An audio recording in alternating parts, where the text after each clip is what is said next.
as you industrialize, you urbanize, you move into the city, you have fewer kids, and eventually you get more of a chimney graphic like we have. Or in the case of places like Germany or China, it starts to invert in. Mexico started this process just like everyone else, but they didn't start this process until about 1995. So that's where it goes straight down. The birth rate dropped by half. They never recovered. They probably never will, and net migration to the United States has been negative for the last 12 of the last 13 years. But they are the last one to start down this road. Of the major countries in the world, the last one. Now, they have the healthiest demography in not just the rich world, but in their own income class. They're better than Brazil, they're better than Turkey, they're better than India. And if they keep aging at this rate, they will become older on average than the average American in the 2050s, maybe 2060s. A lot of things can happen between here and there. But we have the slowest aging demography of the advanced world and the advanced developing world. And Mexico's second.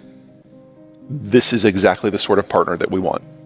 So we can have a system that's driven by finance, that's driven by high-skilled labor, that has excellent transport systems, that partners with a country that is lower on the development index, but can help us with the low and the mid-end manufacturing. And this is really important for things like automotive and aerospace and electronics.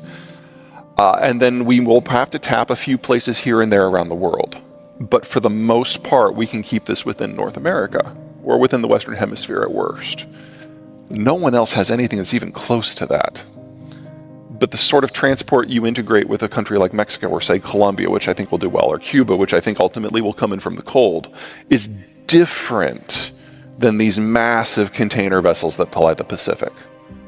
And it's a different way of operating. And the sooner we start the transition, the lower inflation it's going to be. If we can reform Jones, we can bring the manufacturing back on the water in the United States in a very big way. And Mexico has now become so advanced. On a labor productivity measure, Mexico is now ahead of Canada, which, sorry Canadians, but that's where we are.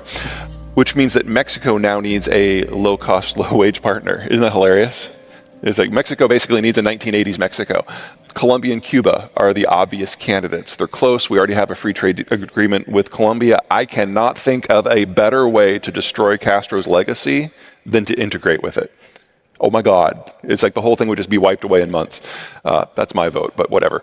But it's a much simpler system that is reliant on things close to home. Because if you want to have a trade deal with, say, China or the European Union, you're negotiating among near peers there.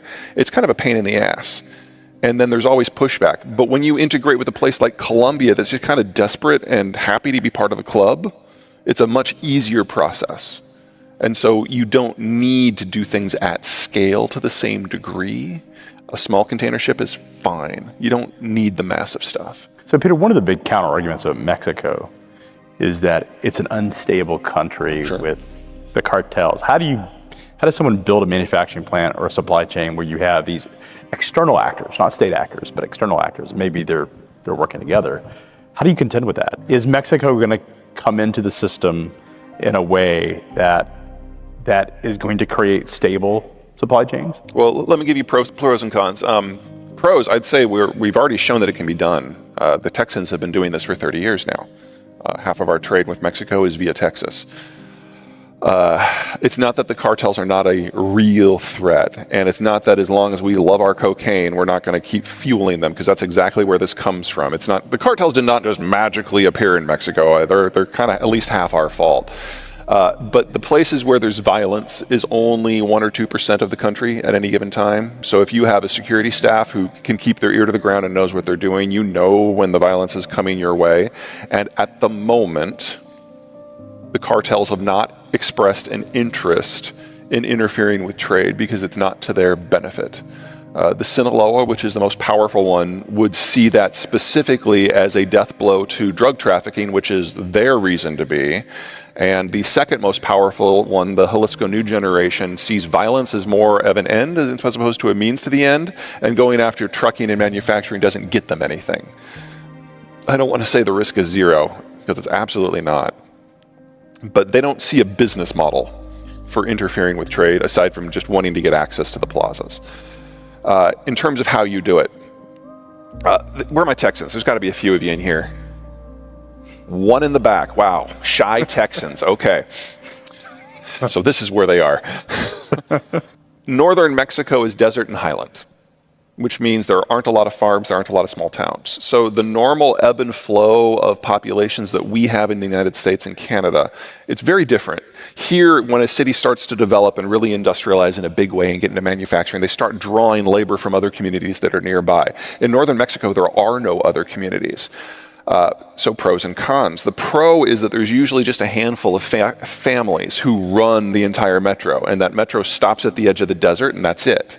Now, that means that as an American, you can go south with your needs, find out who's in charge, make friends, and you will probably leave in a few days with a series of supply contracts because they represent the power board, the mayor's office, the tax office, the university, the local labor union. It's all in one little package. It's very oligarchic. We don't like that here, but wow, is it easy to interface with when you want to do business. You'll leave with those deals, probably a godchild and absolutely a splitting hangover, because you're part of the family now. And the Texans have been doing this for 30 years. But once you've gobbled up all the labor for each metro, you're done. The Mexicans aren't mobile like we are because they don't have those secondary communities in the north. Well, there's only 130 million Mexicans. About a quarter of those are in the northern states that we have the most experience with. And I would argue that the Texans have already gobbled up about 70 to 75% of that labor. So there's a limited window for everyone else to get in on northern Mexico, where the logistics are simpler, where the politics are simpler. Once that is gobbled up, and at the rate we're going, that's in less than 2 or 3 years, we then have to go into central Mexico, which is a much different environment. And now you're dealing with people like AMLO. Now you're dealing with not so much oligarchs, but a more connected community that has its own weight.